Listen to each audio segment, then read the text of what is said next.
Recently আমি diet শুরু করেছি, তাই সকালে ঘুম থেকে উঠে খালি পেটে এই বুলেট কফিটা খাচ্ছি। এখন আমার মনে হচ্ছে যে কেন আমি এই বুলেট কফিটা আরও আগে থেকে খাওয়া শুরু করলাম না।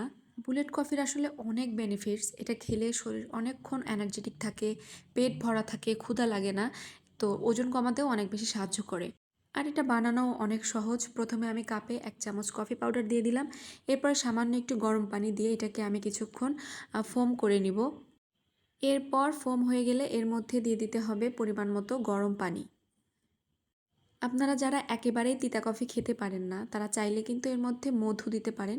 বাট আমি আসলে তিতা কফি খেয়ে অভ্যস্ত, তাই আমি আর কিছু দিচ্ছি না। এবার দিতে হবে মেইন ইনগ্রেডিয়েন্টস, সেটা হচ্ছে ঘি। একদম খাঁটি গাওয়া ঘি দিয়ে দিবেন। খুব সুন্দর একটা স্মেল আসবে। আর এই তো তৈরি হয়ে গেল খুবই সহজ বাট খুবই উপকারী একটা ড্রিঙ্কস, বুলেট কফি। যদি আপনিও ডায়েট শুরু করেন, এই বুলেট কফিটা খালি পেটে খাওয়া শুরু করেন, দেখবেন আপনার ডায়েটের জার্নিটা অনেক সহজ হয়ে গিয়েছে।